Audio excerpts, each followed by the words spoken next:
Chapter 9. Zoe's Plan. With emotions running high, no one said a word on the way to Raven's Pass Junior High. When they arrived, they found the parking lot mostly empty. "The volleyball game must be over," said Zoe. "I was hoping we could sneak in as the last people left the gym." Just then, Principal Harmon came out the front entrance. She put down her bag and started to put the key in the door to lock it. "Principal Harmon!" yelled Jalen. "Hold up!" Principal Harmon turned to face the group. When she saw Jalen, a beaming smile flashed across her face. "Jalen, can I finally get that autograph I've been trying to get?" "Absolutely," said Jalen. "But first, can we head inside quickly? My friend left something in the library.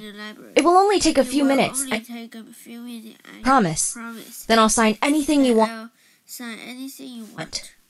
"Of course," said Principal Harmon. "Anything for you." Principal Harmon held the door as they passed by.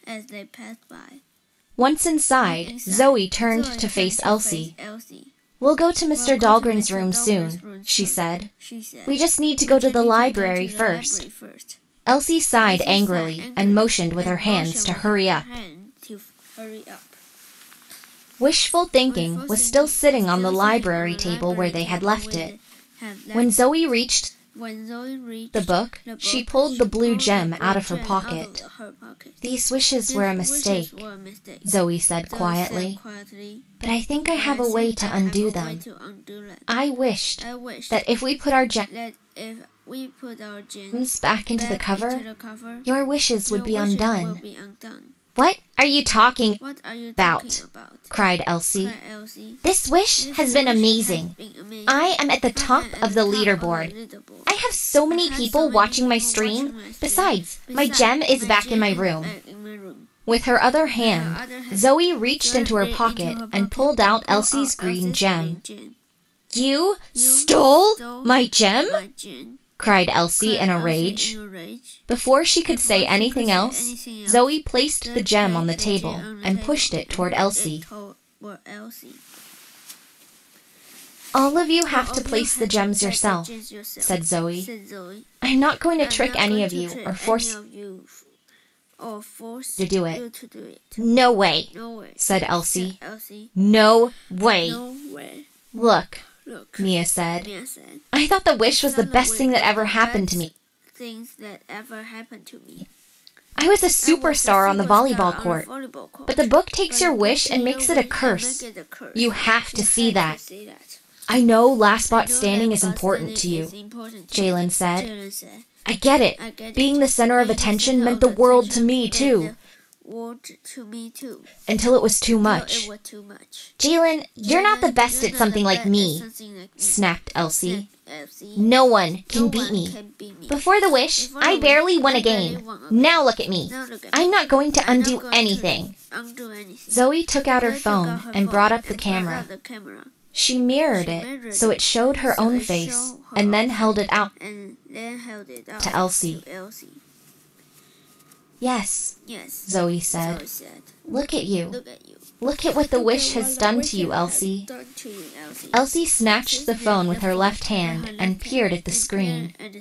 A sunken face stared back at her. Dark circles under her eyes showed how little sleep she had gotten lately.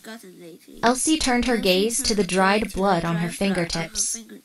It was as if she was looking at herself for the first time in days. She slowly handed the phone back to Zoe. "You're right," said Elsie as she picked up the gem, her hand shaking. "I haven't slept since we found that book." The four friends joined in a hug as Elsie sobbed quietly. Then Jalen, Mia, and Zoe took turns placing their gems into the cover. Elsie extended her hand with the gem and then stood like a statue. She looked to Zoe, who smiled and nodded slightly. Then Elsie reached out and added the final gem. Each of the 4 gems glowed in turn and then went dark. Suddenly, the red ruby in the middle of the book shot a red beam that seemed to go through the ceiling. It pulsed rapidly for a few moments before giving off a blinding white light. Then, the ruby's shine slowly faded. "Wow!" shouted Elsie. "My fingers are fine. They're not all scraped and bloody anymore." The circles were gone from under her eyes, too. Mia looked at her spiking hand. The bruises were gone. "I'm so glad that worked," said Zoe. "But we can't risk anyone else coming across this book. Jalen, put it in the bag in the back of my chair. It can't stay in the library." Jalen placed the book in Zoe's bag, pulling the zipper closed tightly. The friends smiled at one another and headed toward the school's front doors. A confused Principal Harmon met them as she was leaving the building. "My, you all have stayed late preparing for your presentation," she said. "It's a good thing I saw you before I locked up." The friends breathed a sigh of relief. If the principal didn't remember wanting Jalen's autograph, the curse must be broken. Jalen, Mia, and Elsie walked with Zoe back to her house and said goodnight. Zoe went inside and down the hall to the bathroom. She got ready for bed and then parked her wheelchair in her bedroom. As she closed her eyes and began to doze off, the events of the last few days cycled through her mind. She was relieved that the evil book couldn't hurt the people she cared about anymore. Later that night, Zoe's brother, Carter, was walking to the bathroom when he saw a sliver of red light coming out of Zoe's room. Zoe was sound asleep.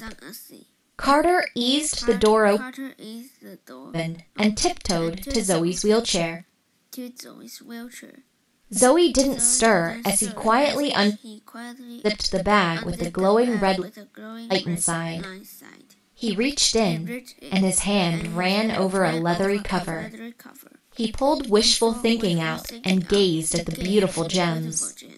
They seemed to sparkle more brightly the longer he looked at them.